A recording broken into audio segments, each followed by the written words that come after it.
cute. And yeah, that was cute, right? But then like he got bigger than me now. And I'm like, oh, I guess I'm Lil now Lamb. you're Little Lamb. That's like my son. He started out as Young Low, you know what I mean, because he was of the T-Lo, but now he's straight too low. He ain't too low. He doesn't grew up too tall. Yeah, and all them gray hairs. He ain't Young Low no more. No, he is. But no, we just definitely you just get inspired by people that kind of like give you a way to look at it. Mr. Fab, I listen to him often, and I've been listening to him since he was young. If you want to go back, he used to be on the MTV show that was about freestyle artists. Fire. And he was one of the freestyle king. That's why he calls himself that, because he was literally the freestyle king. Well, coming from Oakland, of course, we're going to be looking up to him. Yeah. We're going to be like, Fab is killing it. Even if he was younger than you still rooting for him because he's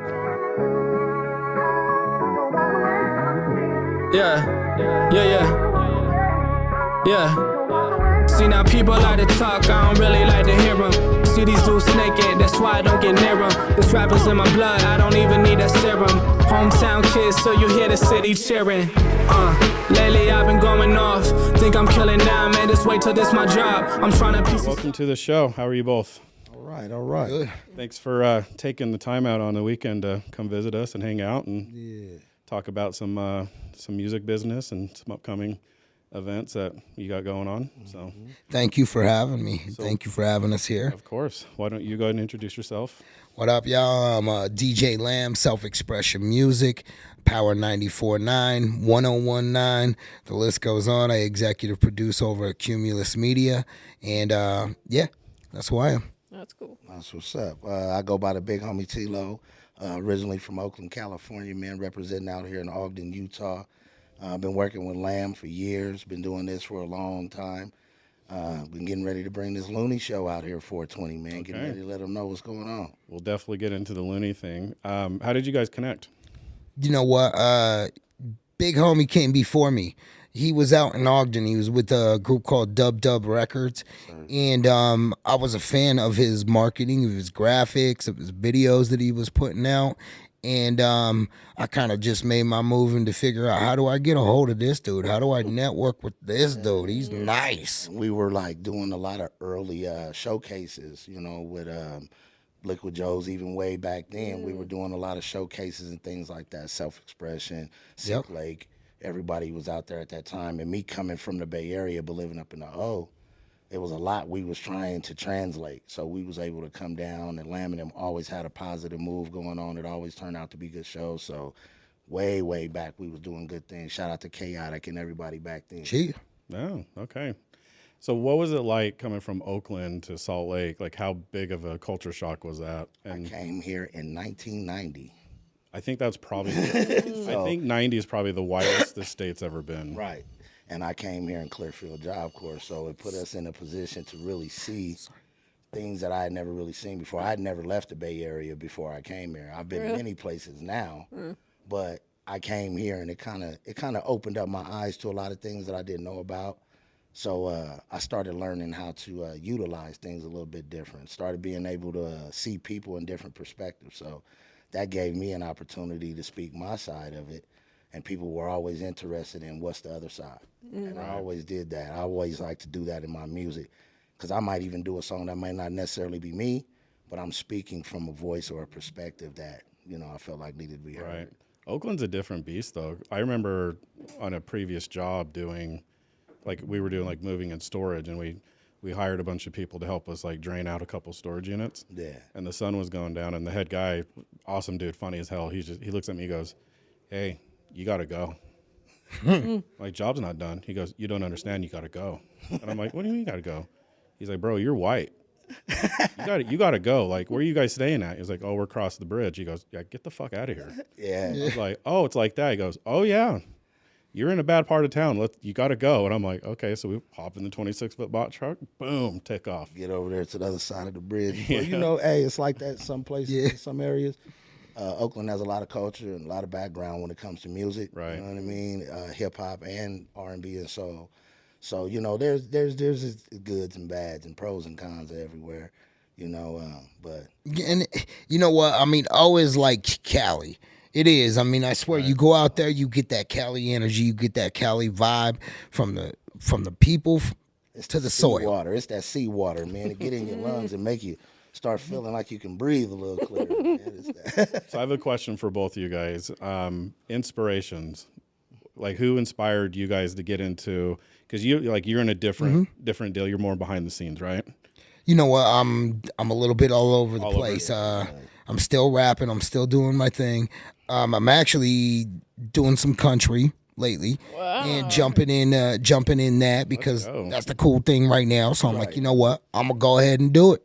Let's go ahead, see if I got it. And auto tune will allow you. I'm like, you know what? It makes me feel confident. I feel like, yeah, listen to me now. So yeah, man. This is been cool, man. It's really been cool just doing the music, meeting up with this guy. Yeah. And I would say that when I did end up finally getting to meet up with him, it was funny. I was out in Ogden. Every year they hold the best Juneteenth. Everybody knows that if you want to go to Juneteenth, the Salt Lake one's cool, but you go to the Ogden Juneteenth. That's right. And my homegirl Betty, who goes to my church, Betty White, you know Betty? Yeah. So she's the head lady. She's funny because first time that she met me, she's out there in Ogden, and she's like doing this whole spiel because it's Juneteenth. And then she didn't know that I was a white guy. And then all of a sudden she says, "Lamb." And I come walking out. And this is my first time introduction to the O-Town. What's up, guys? Wait, hold on. This ain't like the Golden Girls Betty White, right? No. I'm fucking with you. I'm fucking with you. Oh no. The black one. No. Yeah, the Black Betty. The Black Betty. Yeah, man, but I think that I met a lot of people that day. I had went there with my brother Q Crazy and my brother Jamal, who also do rap. And that's how I got on there. And I think that was the official, like, introduction and meetup. And I had set out, like, yo, I'm going to go meet up with these people, get to know these people. Right. Yeah. But, yeah, and it was once again, it was Oakland out there. Oakland? And I've always said that because when I think of Ogden versus Salt Lake, I see San Francisco and Oakland.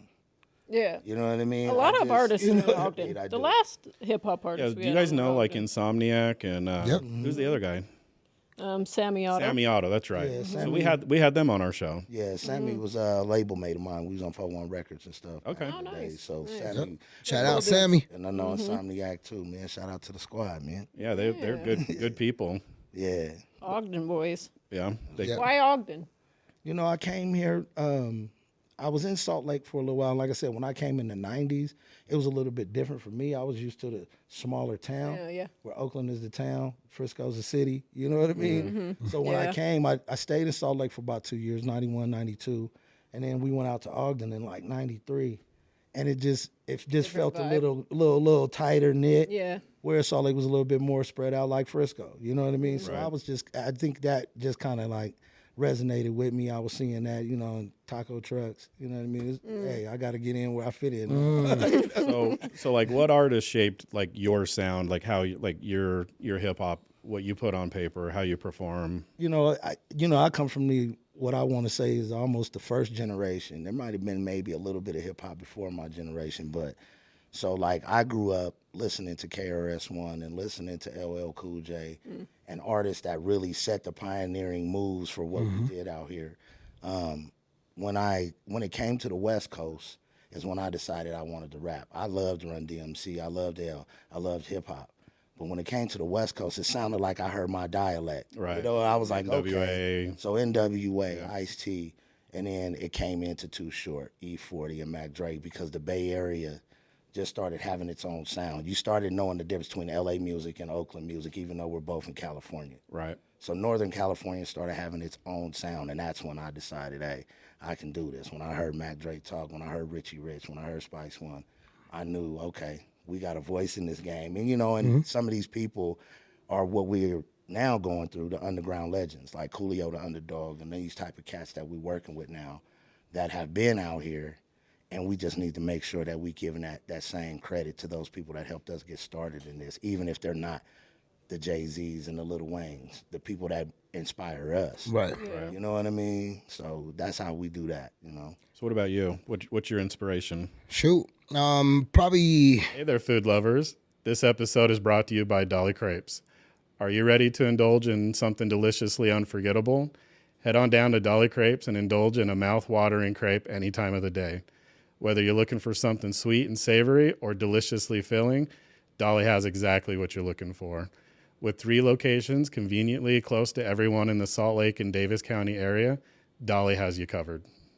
You know, starting off, it was for me that really got me into it was Saturday morning cartoons with the Fat Boys. Immediately, I remember that. I loved hip hop. I started beatboxing. I started doing it all. The breaking movies really got me into break dancing. Shout out to Herc that's out here, which is a breakdancing hip hop shop. And all those guys, like one of their homies, Chad Critter. We would go home, we would break dance every single day. I was just huge into hip hop. I did graffiti. Sorry about all those walls. Yeah, man. I would say hip hop was a huge influence on me, but probably one of my biggest ones. So I had probably had like a good 150 CDs, and they were all parental advisory. My mom, God bless her heart, she a Christian lady, and she's just like, she wasn't with it. So she literally took all my CDs, and this is on a song, like I rap about it in the song. She loves it. She's like, I did do that.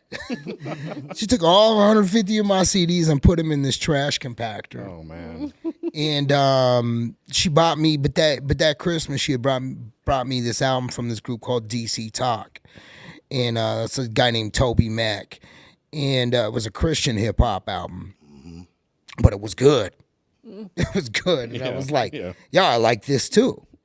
And I think the influence of like the Crisscross being my age, Toby Mac and his group, just resonated with me and my soul of who I was, and it really just was like, oh, you know what, I could do this too. So yeah, man. I mean, isn't it empowering though, where you hit that moment and you're like, I could do this. You know, like for an example, like she just finished a book. Congratulations. Hey, thank you. Yeah. We just had a book come out too, Did which you? is cool. Yeah, Oh, go ahead. Right on. Rep your book. Let's Yeah, hear it. Indie on the Go. Indie on the George Go. Live, shout out to you. It's a bunch of the local scene he's talking about, and he's just doing some name drops, but it's everything that he learned about the independent hip hop business, from booking shows to booking tours to hooking up with major artists, marketing, things of that nature. What about your book? I want to hear about it. Mine's a sci-fi. Oh, yeah? Tell them a little bit about it. Yeah, go ahead. Knock it out. I want to hear. So it's about the character goes into like a dream world, and it meshes with her reality, her real life world. Yeah, I'll share it with you. And you just Coming out like, in May. it just I know. boom came to you, or like, Years ago. I've been Yeah. doing it for years. Yeah. so I mean, because it's like writing a song. You get inspiration from somewhere. Yeah, it's art for sure. So like sometimes like I feel like, okay, maybe you don't really, but this is what I feel like with me. God gets like a hold of my head. I heard Pac say it in the song. It's like he gets a hold of my head and shakes it, and like these thoughts are just there, and I'm like, oh, that's how I feel, Pac. No, like I'm I sure. genuinely believe that. Yeah. Like I'm sure you feel the same way. Like when you started writing your own stuff and you know rehearsing it, you're like, damn, I could do this. Yeah, because like I said, I always liked music, and coming from such a musical place, you always have music around you. Right. So it was cool to emulate and sing along. But when you really started feeling like you wanted to write your own music and speak from your own perspective, it usually took an artist that kind of made you go, "Now I wish I could talk like that, or wish I Right. could say it like that, or how do I get there?" I go by the Big Homie T-Lo. Most people don't realize that is because it came from Big Daddy Kane. That's fire. You see what I'm saying? I didn't know that. That's So dope. it's like these are the artists that I knew that you didn't just have a rap name, you had a title. So you had to be LL Cool J. It had to be like a title of a Yeah. movie. Yeah. So you couldn't just be T-Lo. You had to be the big homie T-Lo. It had to be. Yeah. You see what I'm saying? See, you need to help me spice my name up. I'll just Lamb. But my son, he used to be Lil Lamb, Lil. And that was cute, right? But then he got bigger than me now. And I'm like, I guess I'm Lil Lamb. Little Lamb. That's like my son. He started out as Young Lo, you know what I mean? Because he was the T-Lo, but now he's straight too low. He ain't too low. He doesn't grew up. Too tall. Yeah, and all them gray hairs, he ain't Young Lo no more.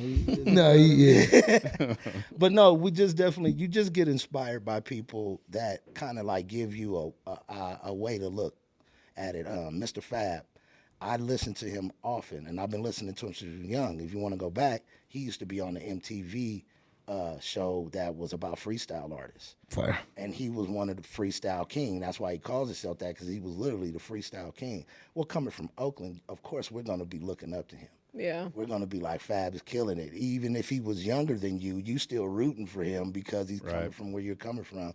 Just like Dame Lillard and Weber State. Shout out Ogden again. You know what I mean? But, man, shout out to Dame. Yeah, that's the boy. He came through the studio. He's fired. That guy's cold. And Dame is cool. And he can rap like crazy. So we're influenced by that, even though he's a baller. And that's where he makes his money. We still have that influence from our cultures, you know what I mean? Right. Well, you probably influence a lot of people too. That's funny that you say that. Thank you. I was thinking that while he was talking, and maybe that's where you was leading to. But yeah, it's cool that we're influencing people. And with that said, in a minute, in a little bit, I got my boy Family Arcade Silas here. We've got my boy Gigi, 6 and 12. We got Trey Tulo in the building over here. We got Yanni in the building over here. And these are our children, people that we've inspired. Right. And it's cool to see how much I think they're gonna surpass us. They just got soaked up so much knowledge, them at 11-year-old compared to a man. You know what I mean? I'm like, wow, look at you. And full circle, his very first show he walked out on stage 5 years old at Ogden Juneteenth. Yes. Let's go, bro. So full circle, this That's is the things awesome. that have been in our communities that we've been feeding into. You might have been there when Betty was and Lamb. Yeah, I mean, he was 5 years old. I got a picture of him That's standing sick. there, and the whole city remembers. He just turned 27 a couple weeks ago. You know what I mean? Yeah, he did, man. He's Happy doing this his birthday, whole bro. life already. That's why I was impressed with Lamb and his boys, because I know what they're getting ready to grow up and see. And he's met some of his favorite idols simply just from hanging out with me. Yeah. And that is what it's worth, right? It's that I swear it's the father connection. I gotta get my father dap. But that's what makes it worth it, though. You know what I mean? Because Yeah. the money comes and goes, and the fame comes and goes. It's what did you build from it? What did you leave from it? You know, Pull your mic up just a little bit. just a little bit. Yeah, Yeah. you're good. Okay, but on the alternative side, is there times where you're like, what have I got myself into? Oh yeah, most definitely. Especially when you start shelling out the money. Well, when we're traveling too, like I got him. He's been driving cross country since he was 16. Cause soon as he was able to drive, I need somebody to help me get to Vegas. We got to get back to Cali. We got to get back to Sac, and those places are too close to spend a bunch of money flying. Right. Yeah. They're just 10 hours, 9 hours, 12 hours. Let's hit it. So my kids have been used to that. He's been going on tour with me since he was probably 15, 16 years old. So, now these things he sees, he's learned ahead of the game that the potholes we stepped in, he's able to jump over a few. Right. Because we learned it the hard way. We bumped our heads the whole way down the hall trying to get to where we were going to, and they get a little bit wider road than we had. But the cool thing is, though, is you Lee and I, we talk about it all the time, but, just do it. Yeah, Yep. yeah. What do you have to lose? Just jump on something, whatever it is that what you're passionate about, fuck, I started this podcast in my dad's basement, and then Lee and I get together, and then you see what you see today. But you keep going, and you find that that niche of yours. It may take a couple hundred episodes, or a couple hundred songs, or a couple hundred performances, or you might knock it out of the ballpark 5 in. Right. But you never know until you actually do it. It's all about that. And bro. that's what we were just talking about that just before we started, about artists that, get their music together and they work, but then sometimes they second guess themselves in a way that they don't pull that trigger. Shout out to Swift. I love you. Just I gotta love you, get bro. out But there, man. Pull the trigger, bro. we want you to pull the trigger. We want you to get it done. We want you to knock them out. He's got the most amazing projects. Yeah. We can't wait for y'all to hear them. And I've met many artists. We got one with Show One Productions, Yeah, a video. yep. We can't wait. You know what I mean? So let's go, Jamani. There's no perfect time. There's no perfect anything. You just got to go. You just got to make it happen. Do the best you can. Because we can always sit back and critique.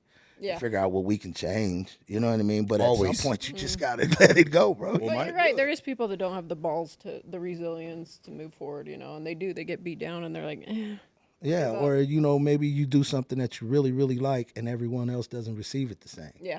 I've seen that. People go, this is my favorite song on the album. And I'm like, and the other people don't get it. And they Totally. go, Right. and then the song you hate, they love. Yeah. That's just, so like you said, you just got to do it, Right. bro, because you don't know. You just got to do it. Right. Yeah. I just like, for me, I love the hate. Oh, I love the hate. When they're like, your shit sucks. And I'm like, yeah, it does. Yeah, it does. Definitely gives But you I'm insight. doing it. Right. What are you doing? Right. See, and I'm We're like, doing it here. oh, it sucks, does Yeah. it? Yeah. Do you remember the Hawk Tua comment on? Yeah. Oh my God. I'll just tell this real quick. We released like a series of shorts, and I'm on TikTok, and I'm like looking at the comments, and we get one comment. I'm like, yes. 15, 20. I'm like, okay, what did we do? How do we copy this? So I'm reading the comments, and I read, this guy's funnier than the Hawk Tua girl. And I'm like, oh my God, I made it. I fucking made it. This is so great. And I'm getting ready to show someone, I'm all, look, see. And they look and they're like, no, that says this guy's not as funny as the Hawk Tua girl. And I'm like, oh, that's okay. I'm going to try harder next time. Right. But you hearted it. I did. Yeah. I did. I liked it. I was like, hell yeah, bro. You're with our shit. He wasn't with our shit. Hey, this new digital world, man, where you can see everyone's thoughts. Everybody puts them in the comment. You got to know how to take them comments. Yeah, man. So, They're like, funny. for real though, to all of our fans out there, if you leave a negative comment, I will display it on the show. Right. I really will. And it's not to put anyone on blast. It's just funny. Right. You can't take all the bad and then, want all the good. You got to have the good and the bad, Well, that's part of the conversation, right? That's part of the story. And if you take part of the story, then it's no longer a story, really. It's just Right. so. Yeah, it's important that you have that part. Yeah. It just, I don't know. To me, I just like, I even do it like when I buy stuff online. Like, I'm not looking at the 5 and 4 stars. Sometimes I ain't gonna lie. Sometimes I'll delete it. Will you? Sometimes I'm like, nah, man, that one's way too much. My mom's got to look at this. Sorry, bro. Gone. Block. Sometimes, you just go on a random post of somebody in the UK and decide to start arguing with them about something. I know what my boy be doing, man. I'm going to look at those UK posts. Arguing with some dude in Germany, The problem with the online thing is, like, if you drop something like with another artist and you're like, yo, your shit sucks, they're like, oh yeah, watch this, and they dox you and they throw all your shit on the internet, and they got people showing up and death threats. You're like, bro, dude, like, it's just a comment. Calm down. I'm telling you. My 17-year-old son says to me, my girlfriend just hit me up and she says that her parents say that you're their hero. I said, why am I their hero? They've been reading your comments on Facebook. Oh no, what one did they read? Yeah. So, go ahead, check them out, search them out. You want that smoke? Right. I'm ready for you. There it is. Here's that 105-mile fastball. Man. I like that. A lot of so 2 questions I have for you guys that we always like to ask, artists in general. I'm not like I wouldn't call myself a hip hop head. Like I'm really in my adult life starting to get into it, so I'm really late to the game. Right. So That's how I felt about country. Did you? Like when I finally got into it, I'm like, God, I've been missing this good stuff all this time. Like I literally, as a kid, with the hip hop, yeah. there was nothing else. There was no rock. Like rock wasn't good. Country it was hip hop. And then when I finally got into it, I was so sad. I was like, dang, I missed Green Day. I missed Led Zeppelin. I missed like all these really good things, like Pioneers. You're like AC/DC. Yeah. Just like the Pioneers. Like as an older man, I learned to love it. See, I was the opposite. I know all that music that you just named because I was around when they didn't play hip hop on the radio. So all you had was rock, and all you had was Motley Crue, Led Zeppelin, ZZ Top. you had these groups that we learned. Cyndi To this Lauper. day, yeah, right. Time, To this yeah, day, I could go time. in a karaoke bar and sing a song that you'll be like, how does he know this song? How does he know Travis Tritt? We're doing time after time later today. Did he just do Travis Tritt? How does Tito know? Like, because I grew up, like I said, in such a culturally diverse area that had so much music, like Sheila E. and the Tower of Power and all of this stuff that comes from the Bay Area. It blows my mind I sometimes. listen to a lot, you know. I love that. It surprises me, like when a brother from the Bay Area, from Oakland, you know what I mean? You get to know him, you talk in these podcasts, and you learn about how well, like, rounded you are as an individual. Like, I you know what, man? I guess I whatever you want to call that word. Yeah. Because it's like, yo, I wouldn't have imagined that this guy would know ACD, Travis Tritt, he said. Yeah, that. Now, you know Travis Tritt. I was here when they had the big, what was the one that shut down when Garth Brooks came downtown Salt Lake and shut the whole city down? Oh, man, just recently, Luke Garth Brooks Bryan came and sold shut 2 Salt Lake days down, out. like- Like in Circle of 2000. Fire or something. Yeah. Something like that. That's That when was they were right. still doing it in the Salt Palace. They were Oh, still yeah. doing shows in there. That's fire. He shut the whole city down. You couldn't drive around nowhere within 5 blocks of downtown. He had cars everywhere. He shut the whole city down. We were right out there with him. I had my cowboy hat and belt buckle on too. Boy, Yes, yeah, sir. yeah, well, I'm going to go too. I told you I'm getting into it, man, because Luke Bryan was here last year. I was DJing at the show because of the radio station getting me involved. And so I'm like, yo, I'm going to get into this. But this guy, 2 days in a row, 75,000 people, 7,500, 75,000 up at the U in the Rice Eccles Stadium. Oh, he'll pack a stadium. And I'm like, yo, 150,000 people going out to Country. concerts? Yeah, we got to get involved. Back then, I'm telling you, and even now, it is big. They have their own industry to where they don't really care who else mess with them. Country stands on its own. Yeah. Yeah. They don't care if y'all like it, dislike it. They got their own. Just like, you know, where hip hop had to edge out their own and rock Yep. and roll had to edge out their own, because the norm isn't the norm until we make it the norm. I feel like there was a backroom trade that happened that it went really unnoticed. I feel like country gave Taylor Swift a pop, and we received Post Malone, Oh, wow. Beyonce in return. Right. You know what I Yeah. mean? Yeah. Like, Right. like when Philly traded Kobe. Got a bad deal. And now we're getting Jelly. Jelly's moving in, Yeah, right? Jelly's Yeah, a whole Jelly. different ballgame, man. Yeah. But like Jelly, he's so diverse. Like that dude can jump on like a fucking Celine Dion song and kill it, Right. and then jump on one of his own, or then jump on like a hip hop song and kill all three, no problem, and then proceed to cry after because he's so emotionally involved in everything. But musicians are like that. Man. Yeah. It spreads across the board. That's He's an awesome dude. That's one talented motherfucker for sure. Jelly's fire. Jelly. So we brought him out before he was cool, like because we've been doing a hip hop thing. He's a rapper, and we brought him out. We brought him over to In the Venue. We had brought him out to. I was speaking earlier with you about the Royal. We had brought him to the Royal one time with Haystack, and Was that Club Bricks? yeah, Club Bricks was in the venue. Down there, yeah. Exactly. Trust me, man. I'll be in the cut. I'll stay out the way, but I'll be there. But he's a way cool dude. Like the dude is down to earth, super cool. The in particular show In the Venue, he had just got off the phone with his girlfriend and they were having a little bit of an argument, which is his wife now. And he was like, "Hey, Bubba." And he was talking about like that back then. So he ain't making this stuff up. He always been like, "Hey, Bubba." Right? And he was like, "I'm going to need you to close for me. I'm going to open up for you." And I was like, dope. All right. Then my boy George Life, sorry, George, I just say the truth, bro. He jumps in, he had a few drinks. "I know what you're trying to do." And I was like, and they both, all of a sudden, they were both chest to chest, gonna squab. I had to slide, this little guy just slide in. Well, Jelly was a big boy back then. Yeah. I mean, he's lost a lot of weight now. Yeah. So You walk up to him, I'll be like, damn, I ain't fucking with that. No. Plus I'm short, so everybody got 2 feet. He had 2 feet on me. Me and Kendrick Lamar were eye to eye. Me and Wayne, we eye to eye. Any of these little dope rappers, let's go. Eye to eye. Boosie. Boosie. Yeah, we brought Boosie out one time too. Remember when we brought Boosie, shut the club down? That was fire. So, what are your guys' like top 3 or top 5 lyricists? Not artists, lyricists. Lyricist. Well, my number one is M when you have the lyricist conversation. Yeah. I mean, otherwise, like if we were talking streets, I would have a whole different dude for you for my number one spot. Let's hear it. Let's roll them off. My street one probably is Pac. Like that's the generation I'm from. That was the one for me. Right. Yeah.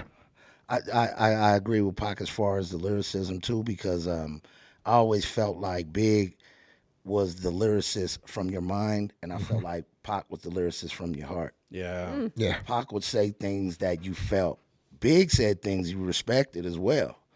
But it seemed more cerebral with Big. He was more of a lyricist technically, whereas Pac would say the things that made you feel it, even if it wasn't the most technical, lyrical. He said a line that you went, nah, I felt that. You know what I mean? So I think him and Scarface really brought out a lot of lyrical ability that made you be able to see things visually. And Scarface is an interesting one because a lot of people didn't realize how lyrical it was. It's like one of those things that you have to go back to. Like what I mean is when he did his song Gangster, it was on surface value, you was like, oh, this is gangster stuff. But when you actually listen to it, oh, he's talking about being a father. He's talking about, you know what I mean? And that's what's gangsta. Right. Like you had to actually Read, listen, Yeah, over and over. re-listen He to had be a like, song oh. Yeah. Now I Feel You. He had a song called Now I Feel You, and I never seen a man cry till I seen a man die. And when those songs, you hadn't heard hip hop talking like that at that point. Right. It was so exposed and so vulnerable. It was like, hey, when's the last time you I never seen a man cry till I seen a man die? He's really telling a story about things that went on. Like I said, sometimes you're speaking from perspective. It's not always you. You know what I mean? Well, I So feel that like, kind of opened up for me. well, I feel like especially around like the Tupac era, because like I'm like you, like I love Tupac. Right. Everything Yeah. Tupac I love. So if you take like the Biggie stuff, he's talking about the drugs, the women, the crime, all that stuff. Mm-hmm. And then Pac comes out of left field with Dear Mama, Right. or Brenda's Changes. Got a Baby. Changes. Changes. And it's that movie, right? Changes, songs like Changes But and things. Yeah, it was right. so out of left field for what the industry standard was that it, like you Yeah. were saying it. And it I'm like touched that. you. I like to jump the trend. I don't like to follow the trend. I like to set the trend. So if I see everybody going trap music, street music, stripper music, then I'm going to go positive, and I'm going to go community, and I'm going to go family, and I'm going to go about, uplifting. And then when everybody's on their goody two-shoes, summertime music and everything is going, I might do something a little darker because I know the pendulum's going to swing back.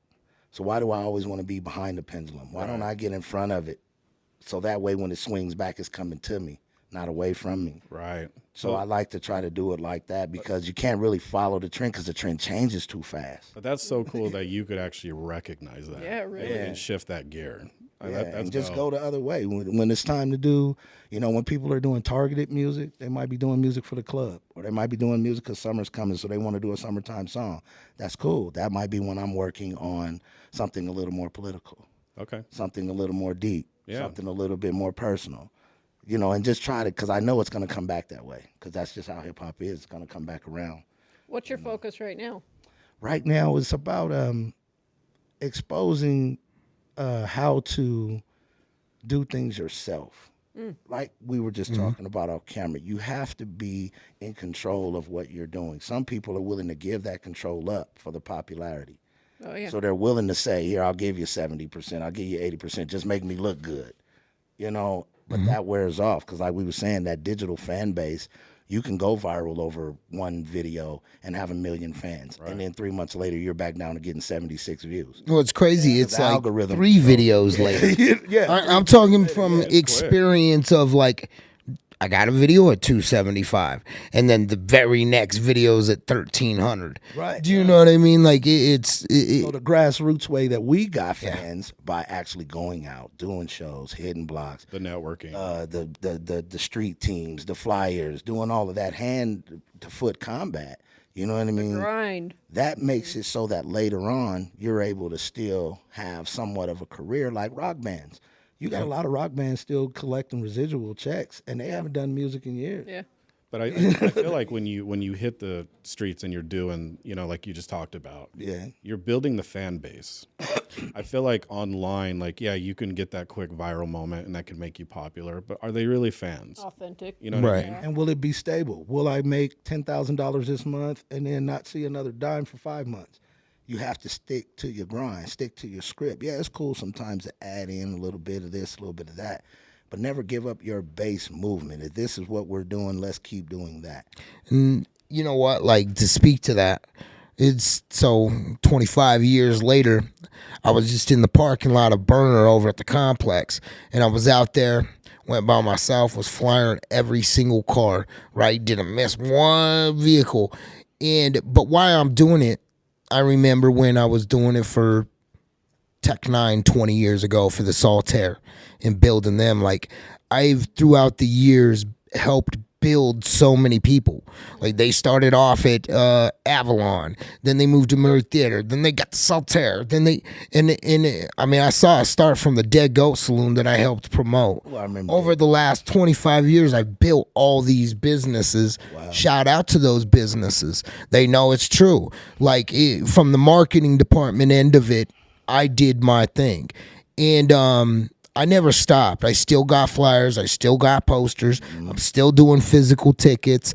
We still doing the whole real world thing because I know the truth. You know what I mean? I know that just online, I took that 3 months and said, okay, I ain't going to do any of that stuff. I didn't take too long because it caught me quick enough to be like, nah, you still got to do the real world. Because you can literally drop your online, because I've been stressed out with my online, drop it for 3 months, and I can pop back up and get my numbers back up in a month. Right. But the real world stuff, nah, that stuff is the real stuff that, like, you're going to get some money in your pocket. Right, that maintains and that brings in something, because if I switch up every single time something new comes out, I ain't never really have nothing. You won't have anything stable. So you have to be able to say, okay, this is what we're doing. And even if we stack this on and collaborate over here and do that, let's just make sure we're still doing what we're doing. Right. So like you said, whether it's flyers and you know that to be successful for you, you know that doing podcasts and making sure you're getting these drops in early, that works for you, fine. And if TikTok throws in a couple extra thousand, fine. If Instagram throws a couple extra thousand, fine. But we still got to stick to our base movement. And that's what, a lot of the time people get to, like you said, you get a verse from him. Now you looking over here what he's doing. Now you looking over here and everything's shiny and you just trying to fit in. You'll lose yourself. You know what I mean? Well, So go ahead. Go ahead. No, you. I was just gonna say, like, at least from like our world, we'll drop a video on YouTube, and she'll promote it on her Facebook. I'll promote it on mine. We'll tag who we need to tag. It may get 70 views. I am so thankful for those 70 views. Right. We'll drop a short. It'll go 2,000 views. I'm just as thankful. Right. I used to sit there and like hit refresh, like, oh, why is this not going? Like, what are we doing differently? Now I'm like, drop it. It's part of the process. Just go. Just keep going. Just keep going. And to that, you'd be, in this conversation that we're having right at this moment, you would be surprised how much just dropping that online, and then instead of spending all this time tagging and doing this stuff, getting off of your social media and sending it in a text, sending it through emails, how much that helps. Try to get yourself a little bit out of that social media world. Post it in the social media world. Do your little bit of things that you do right there. But really, where you're going to get the traction that I've noticed and been reading up on, is like, go outside of it. You know what I mean? Go ahead and advertise it over here. Do Google AdWords and do it over there rather than in there. Because people are more likely to look for something in their Google search rather than their Facebook. Right. You know what I mean? But we keep not, like, sometimes our mind ain't thinking that, and I'm like, wow, oh, that's what you were doing wrong. Well, I think there's like the illusion of like what social media is. It's a very powerful tool, but like when we see someone do like a one-hit wonder type deal, and they blow up and we're like, oh, like social media is hot, we got to go this route. And you forget to do all the little things that, you know, got you to where you got to or what you need to be doing to improve. I just feel like the more human to human connection you have and the more, you know, diverse you could be, the more you kind of build that fan base. And then it 100%. it's eventually going to take care of itself. It can fool you That into does. thinking that the industry is easier than it really is. Yeah. We knew when we were kids, if we sat down and Happy Days or the Cosby Show came on, we knew everybody watched. Because when you went to school yesterday, everybody was talking about it, right? Yeah. Right. But YouTube makes you think everybody's watching, and they ain't. Yep. You think you have that same reach Yeah. that those shows had because you're watching it every Right. day, and now I have access to the world, so I'm just going to put it on YouTube, and everybody's going to watch. And it's It works crazy. like that. It's crazy how it exposes people too. Absolutely. It exposes some of my favorite rappers. I'm like, wow. Oh yeah, what's My going favorite on rapper's got 130 views. now? Right? Yeah. Right. You know? And then I've talked to major artists that I've worked with, and they've told me, you know, yeah, I got #1 on this thing right here, but we paid $5,000 for that. Right. Yeah. That yeah, part. You don't know that part. Right. You don't get that from just, you know, like you said, that part. And I told him, you don't have the audition anymore where you had to go stand in line with 400 people, audition, and had to have talent. Now I can just go, he's got 500,000 views on YouTube. But see, like, Let's go with that. He's already popular. right. For me, like, I want to know the process of, like, you know, with that same scenario with that same artist, let's say, square one, writing the first song, to you putting up $5,000 to get that #1 video, whatever. You know, Right. I always look at it and I think to myself, how the fuck did you do that? Right. What was your process? Like, what was the journey to get there? And how can I like tailor what we do in here to do that something similar to where I know like we're on the right track? Right. And I feel like every day, you know, making connections with like you guys and all the other stuff we have going on, like it just seems like it just gets better and better. So you know, we're on the right track. Well, share your background. I pick up a lot from Lamb because of people from his community that may not know who I am. People from me are going to pick up that may not know who he is. You don't think Snoop got bigger when he worked with Martha? Yeah. Right. You know what I mean? Like, right. even at that level where they're both icons, they still can feed off of each other's. Right. Yeah. Absolutely. You know what I mean? At that point, so it's like you always try to collaborate. You do as much as you can. With Exactly. as you can. And that's why I ended up reaching out to him, because we're doing the Loonies. It's a Bay Area artist. You know what I mean? It's going down April 20th over at Liquid Joe's. And that's why I collaborated with him, because, we want to be bigger to better and together, right? Like, it really does bring in exactly what you said. And, I mean, it made sense. When I did hit Loonies, when I did hit Yuckmouth, shout out to the homeboy regime, Yuckmouth, he actually instantly was like, oh, the big homie T-Lo? I'm like, yeah, the big homie T-Lo, you know what I mean? Shout out, town Which is business, cool. man. Shout out, Yuck. One We've more worked with tag you Yuck in this. many a times. My son's got pictures with him when he was much younger. Yuck has really showed his love over the years. We've done shows with him in California as well as out here in Utah. So I've always had much love for that regime life. I grew up listening to the Loonies, and I grew up listening to Too Short and C Note Records and all of the cats out there, Drew Down, you know, all in that same group. And I grew up in that. So for me now, since I've been in this game so long, I'm no longer I'm like a journeyman that's already got his rings. He's already played his game, you know.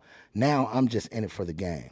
I'm tapping in with people that I've always wanted to work with, people I've always wanted to do things with. And regardless of what the industry thinks, this is where I'm at in my career, to where now people I looked up to that inspired me, I got songs with them now. I got videos with them now. They're pulling me back to Vallejo. They're pulling me back to Oakland and saying, hey, this is our hometown boy. He's been out there for a while, but y'all showing him some love. That's dope. And people like Yuck are those type of people that have done that for us. We worked with so many artists out here in Salt Lake that we've traveled right back with them, from Hood Dummy and Boss Man and the different groups that we've worked with that have connected us right back to the same people. Shout out to Swindlin, Thiz Latin, and everybody out there in Frisco, you know. And for me, you know, it's always good to get something from your own. You can get it from the industry. You could get the accolades from people, your cohorts and things of that nature. But when you get it from your own people, it feels that much better. So, yeah, I love the fact that I did a song in New York and it got a couple of thousand views and people really liked me and I picked up some new fans. But when I go back to Vallejo and the homies say, That's hey, home. we like that, oh boy, yeah, we didn't know you had it like that. You need to come on back home and fuck with us. I'm like, yeah, I'm in. You know what I mean? Because it may not mean the same to you, but that's what we really are out here searching for, is a way to speak for our own. I just love that like the culture of Salt Lake has changed so much. It has. And I'm just saying just Salt Since Lake. the Olympics came. Yeah. When the Olympics came, all types have been coming here ever since. Right. You know what I mean? Yeah. Between the Olympics and Hurricane Katrina. Olympics was good. That's Those were crazy. two times Everything that we came brought a full lot of people circle. to Salt Lake. Yeah. The Olympics, that's when Scarface was here. It did. And then we come in full circle. You see what I'm saying? And, you know, we work in Park City a lot. You know, back then, Harry O's and Club Suede was the big clubs in Park City. Park City Live now, right? Yeah, and I was at Park City Live as a security guard for a while, but I had done Harry O's prior to, back in the day, we had brought the Clips out here. You know what I mean? And we did a show with them out there then, and Ice-T and Coco came out. So, like, Park City was doing its thing, especially when That was a good show. That was so fun. Sundance was live. Sundance was like really taking off. Sundance was fire back then, right? Isn't? I mean, we've been seeing it's not gonna. They're moving on from us. They're gonna be going over to Denver now. Boulder, right? Yep, Boulder, Boulder, Colorado. You're right. Another ski state. Huh? And you know what? Like, man, I hope that they get better moving there, because this is I'm speaking on it once again. Who wants to smoke? Man, the committee stopped being involved with the locals. As soon as it started getting lazy and becoming like this Temu version of Sundance, it just was not it anymore. Right. Like Sundance. even the artists and stuff they were bringing, like, yo, when we were doing it, we had Kanye. I literally, like, you know what I mean? Like, I had Andre from Outkast. Let's see, what was it? Like, I mean, artist after artist. The Clips was popular that year. Yeah, they weren't like a second-hand artist. Right. They were the number one artist. They were. Like, Jay-Z came out. We killed it. We shout went out in there to and killed Cat. it. That was a good opportunity, because at that point, you're right. You know, they had Grindin', and they had a couple of big hits at that time that even Salt Lake City knew. And they pulled the locals on. They did. And put them together. They sent out limousines for us. I'll give them a shout out, man. When we did that show, they gave me a 16-man limousine and an 11-man limousine, and they let me send it back to Ogden twice to pick up people. To Ogden to Park City. And bringing them back up, and then went back and got more people that What a came commute. back, man. I said, shout out, man. Let's work. So You here's an idea. Let Temu Sundance go to Boulder. Why don't we put our heads together and reboot this thing the right way? I think that's really where it is. You know what I mean? Like local people doing local shit. What made it Temu? I'm going to talk about that. Okay, what made it Temu was internet. I think the internet, COVID was part of it, but it was really the internet that killed their game, I feel like. The reason that the internet killed their game was because a lot of these, like the Grammys and all these things, they're still cool, but they're not as respected anymore because there's so many more options nowadays with the internet that is taking their eyes away from the whole independent. And when you stop being, there's a point where you stop being independent and you become mainstream, and your little thing that was wholesome and independent is no longer independent, and you're taking money to do things. Right. This is just a cash grab from our city every time you slide through. Right. Sorry. Preach. It's though. true. Preach. Sundance was. No, but these Bro, are the preach. things that you see as you get in the industry, things that you didn't know, things that you were blind to. As you get deeper and deeper in the industry, you continue to do music, you continue to work with filmographers, you continue to be backstage and see what's going on. You start to notice a lot of things you had no idea about. Right. And these are the things that we learn. You know, I was talking to my son about when we go out of state and we do shows. We was doing a show in Oklahoma. DJ, we gave him, he wanted us to bring flash drives, but he wanted me to send it to him in an email. friend of mine that told me, hey, stop sending everybody your music, especially if you're sending it to them in an email. They could be spending your music, claiming it as their own, getting their artists to listen to it, and then making a remix of your song. I was gonna say, like sampling it, and he like, said, if you don't know these guys, you're going for one night to Oklahoma somewhere to do a show. You don't know this DJ, you don't know this guy. Yeah. And shortly afterwards, I had found out, you know how you can see your numbers where you're selling stuff, you look at your analytics and all that. I had sold like 3,000 copies in Arizona. Had never been to Arizona in my life. Somebody And was banking off. so I asked a few people that I knew in Arizona about it, and when we go out there, they're telling me, yeah, I've heard this song before. It was over a different beat, but I know I heard this before. And I'm like, this is my song, bro. Like, straight up. but you don't know. You don't know because you're always there for one night, and you don't know. This DJ might say, man, this song is really hot. He might have some artists in the background and say, check this out, listen to this. And then they go, oh, yeah, you know what I mean? So you start bringing your flash drive, take your music with you when you leave. Yeah. All of that type of stuff if you don't know the people you're working with. So you know what I mean? as an artist or even like as a producer, how do you protect yourself from that? Yeah. It's really hard because you have to try to get people that do good business.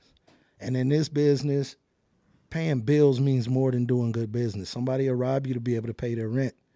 So it gets hard to protect yourself from that because you might work with somebody that you thought was a really good business person. And maybe you've done good business with him many times. But all it takes for him to be in a bad situation and you're taking advantage of. Right. You know what I mean? And you won't know it until afterwards. But as far as like copyright though, because you obviously have licensing, right? You know, and I'm sure you have your gear. I copyright it. I do it just the professional ways. I mean, a lot of these things are also, you know, nowadays everything is time stamped and dated, and it's all in the background, and I can you know keep your paper trail, if you will, and make sure you took care of it. Make sure you did all the things because. Yeah, they absolutely will. You know, it's funny, like, that happened to me. I heard, which I ended up getting something out of it in the end, but I had created a beat, and this is 20 years ago, and then all of a sudden I heard it on the background of an MTV show. Oh. And I was like, yo, that's my beat, yo. And I wasn't sure if it was my ego either, though, you know what I mean? I'm like, maybe just, you know, maybe you got the same sample or something. I'm like, no, this is my drums. This is like everything. This is mine, you know? And ended up reaching out, and at first they were trying to cut, like, no. Yeah. Eventually, I did, you know, made way, and they was like, oh, okay, cool, and took care of the situation. And that was cool, but they're like, "How'd you get on Real World?" You're like, "What the fuck are you talking about?" Right? No, it was. But it is a similar thing on LA Inc. that was going on that show. Really? Well, a song of mine was in the back of it, but they ended up paying me and giving me a little bit of money, and it was cool. Okay. I had a producer sell one of the beats that he had given me for one of my songs to PlayStation. Dirty. And you know how back in the day when you used to play the racing games, you get in the car, you could change the radio station. Yeah, my song comes on one of them on the thing. It was a little fake GTA or whatever, but the instrumental to my song comes on in this background, and I'm like, is that Fastlane? What the hell? You're like, where's my money? And then I talked to the producer that had done it, and he told me, yeah, I got a little deal with PlayStation. Sometimes I give them beats. If they pick them up, they pay me for them. Well, you didn't tell me that. Yeah, where's my cut? Well, because in the contract, it was his music. It was my lyrics. You see what I'm saying? Yeah, These are the things that you have to learn. And details. I said, okay, I get it now because wording matters. And and a contract is by the word. So there's nothing you could do about it. It wasn't because he created the track and I'd done it. And yes, we had put it out on my album. So it came out under my album, but the ownership of the beat still was his. So at that point, if he wanted to sell it to somebody else, and you see it at times, like even with the Kendrick Lamar Super Bowl, when they play Kendrick's lyrics, Kendrick's probably getting a cut of that. Yeah. But when now a month or two later and they're playing a promo and it's just the beat in the background. Yep. Right. That's must And Kendrick's lyrics anymore. Now it's just the beat playing. Well, right. And those lawyers will dissect the shit out of it. Yes, sir. You know, and they're crazy good at that. They're coming for their money. One of my favorite artists, and he was a lyricist, I felt like was back a little bit ago, that did a smooth move like that, Chameleonaire. Chameleonaire was cold with it. And he basically, it was during the ringtone season. And he had signed away all his mechanical royalties to all these rights. But ringtones came out, and it was a brand new thing. New market. and he owned 100% of it. And that the label was so mad, but he was getting paid because that was what was selling. You know what I mean? That was Chameleonaire's move, bro. Yeah, we got to learn the lit. business, man. You have to learn. It's the music business, and it's more business than music. It's 90% business, bro. I Right. tell my son now we have mastered being able to create music and be able to go in the studio, do albums, do songs, create videos. You can't always work on your strengths. Sometimes you got to work on your weaknesses. Your weaknesses is going to be marketing, strategy, being opened up to more exposure, and how am I going to get out here so people can see me? Right. Otherwise, I'm just creating with no one listening. Yeah. And that's okay if that's what you do. I'd rap anyway. If I never made a dime, if nobody ever listened to my song, I'd do it anyway because it's my therapy. But for people who try to monetize it, or it's a way of you creating a open, generation of creating a cash flow, then yeah, it matters. And you want to be like, well, look, what do I got to do to keep people tuned in? Because like he said, there's so many things that I can click to. How many times have you went to YouTube to look for something and ended up somewhere else? Every night. You never end up I don't- even getting to what you went to go look for. I don't even sleep at night. And I It's fall too many to, choices. I fall for that shit every night. I'm So like, what makes you come back and watch me? What makes you click Right. back on me then? Because I know you got so many choices. What makes you go subscribe, like, and I'm coming back next week? right. Yep. That's the motive. I'll now. jump online. There's something in like Final Cut Pro I need to learn, So I'm like, Yeah. I'll type it into YouTube. And then like I feel like it's 2 minutes later. I'm watching like 1995 Florida Gators. I'm like, what the fuck just happened? Yeah. Why am I watching the fight from 1987? I've Yeah. seen Tyson knock this motherfucker out all the time. This is the 10th time in this week. And Facebook is like that. Instagram can be like that. So you have to really hone in on what it is you're trying to target. And I think that's where you found that gem in texting and sending emails. That's more targeted. When I'm watching Facebook, everybody's seeing that. Everybody's going through that timeline. Yeah. But when my email goes off, that's to me. So now I'm getting a little more personal with what you sent me. So that Yeah. makes sense to step outside the social media, because we're going to look and you go, oh, Instagram's just dinging again. That's Instagram. That's Facebook. I do that. You know what I mean? And you just ignore it. But if it's my email, oh, I got to see what that is. Oh, I got a text. So that draws you in a little closer. It's more of a targeting. It's more personalized versus for sure. just hitting you with the big picture and just throwing darts at it. You know what I mean? Yep. Let's target it down a little bit more so that you look at it and you go, oh, this is directly in my DM.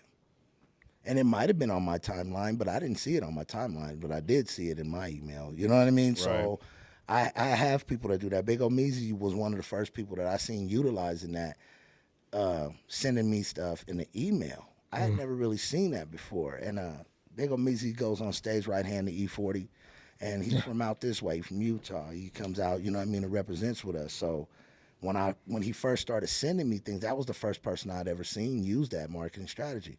Because I was like, what does this keep coming in my email? What is this?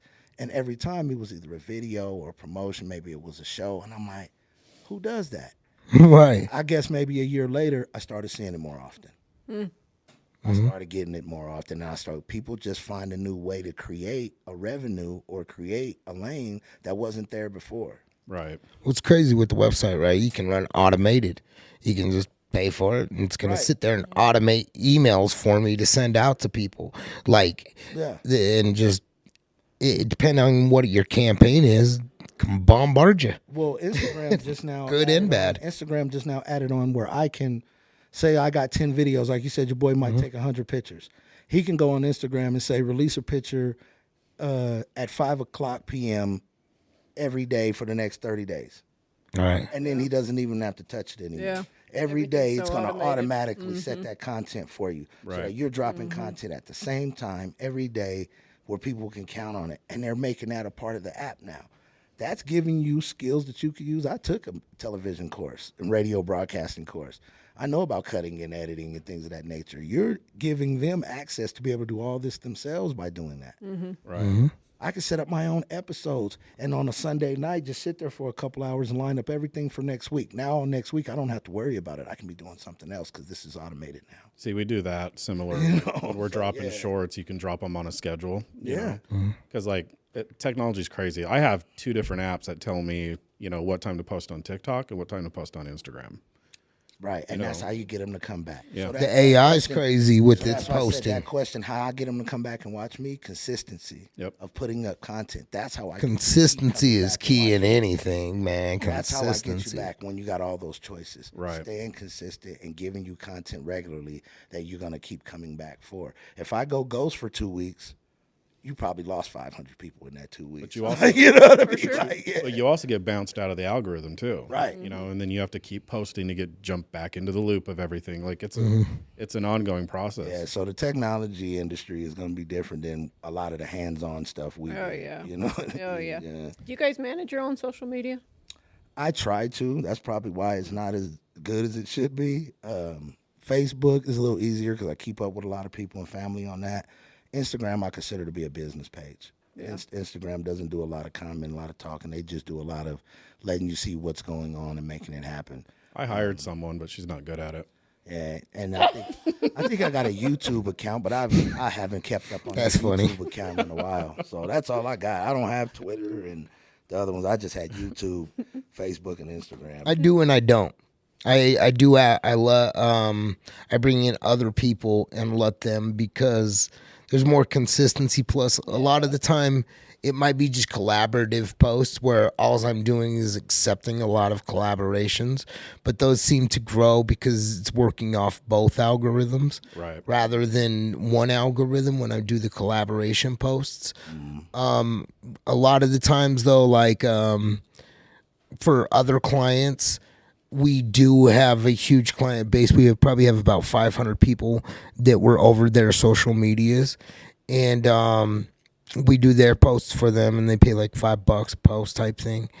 And those guys, their actual, you see actual growth in them when somebody else is like kind of running your thing, but you still also add yourself into the mix, and so that you are saying authentic, personal stuff, right? And standing up and having an opinion type vibe, right? You know what I mean? Yeah. So I think that it's important to do both and have somebody, because you are tied, you are emotional for your own page compared to somebody else when they're running it for you. Right. You might not want to tag somebody, oh, that's Brian. But you need to tag Brian, but you won't because he's your bro. Right. You know what I mean? Like where Brittany, who's running it, or Caden, who's running my stuff, he just tagged, boom, done. Kept moving. Was a 1 minute, not even a 1 second thought. Where for me it was like 5 minutes. Like, should I tag Brian? And I waste so much time when my time could be better used. You know what I mean? Because I'll do that. That's one thing I never really had an issue with, because even when I was young, my grandfather used to tell me, man, let people do what they're good at. You can only be great at one thing. You can be good at a lot. But in order for you to be great, that's going to take more of you, that you won't be able to be great at everything. Right. You might be able to be good at a lot of shit, but you're only going to be great at one. Let other people do what they do. Right, it's You weird. can't do I grew up on the same saying of the Can't trick do of all everything. trades, like the master of all trades, or something like a master of none, right? Yeah, but you can't be everywhere at the same time. It's So if so I true. know that you're great at taking care I of... agree, and I don't. Well, I look at it like Okay. this. If I'm shooting a movie, I'm not going to try to be the producer, the director, Right. and write the dialogue. I'm the actor. I'm going to let you write the dialogue. I'm going to let you produce. I'm going to let you run the camera. I'm going to let the person that's what they do. I miss that. I'm with you. I miss those days, like at the radio station, right? Like I miss those days, because back in the days, all you had to do was be a radio person. Right. Now you have to run the camera. You have to edit your little show afterwards. Yeah, you have write to your intro. you have to kind of be a master of everything in the year 2025.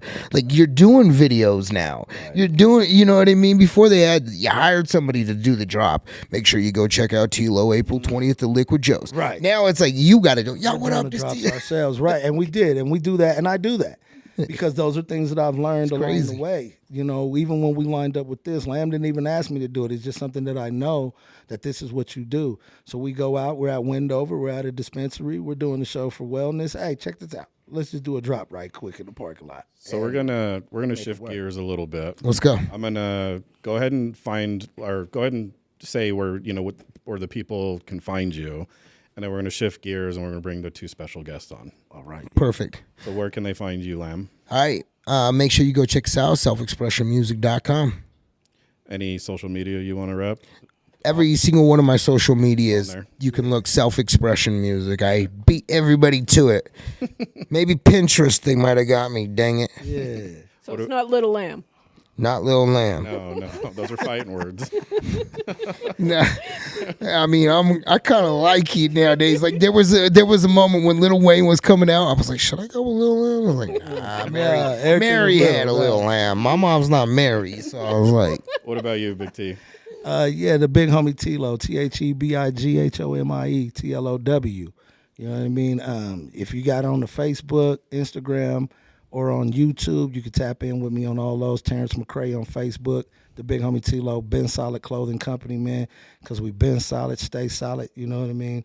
And, my son Trey Tulo, he has an album out right now. My daughter Yanni just dropped last week. She just dropped her album, so if you're into good vibes, smooth listening, that's your girl, Yanni, you know what I mean? And you want that up-to-date 1990s, but with a little bit of 2025 flair. That's my son's style, you know what I mean? Because he came up on that. he's cold, man. You're gonna enjoy both of those. Yeah. All three of them are amazing, but those young, me and him really clicked up because the father thing. I really think over these years, I was like, Right.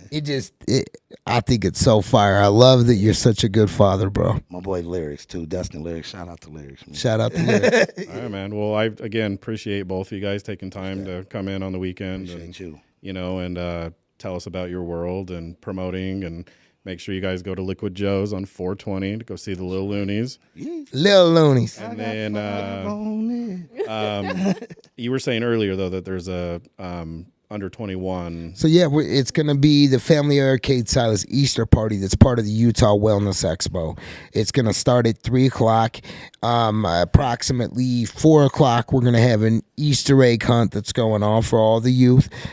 Yes, Liquid Joe's is an all-age venue, which we were tripping because it's like, yo, it's an all-age venue. Yeah, it's an all-age venue now. Dope stage out back, and it's just dope. So, but once the youth concert, I got Family Arcade Silas.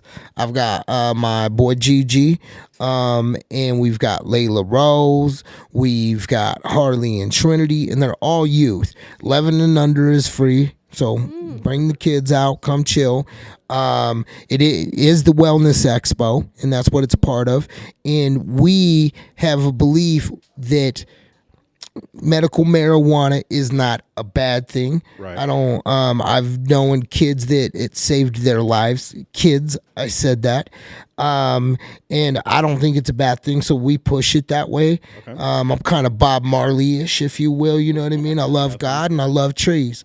So, with that said, you can show up and you can get the medical card for $70 that day. They're regularly like $200. We got them to chop it down to $75, and then I was like, well, this is the Loonies. Come on, man, you got to have 5 on it. So they was like, all right, we'll do 70, Lamb. Okay, Lamb. So yeah.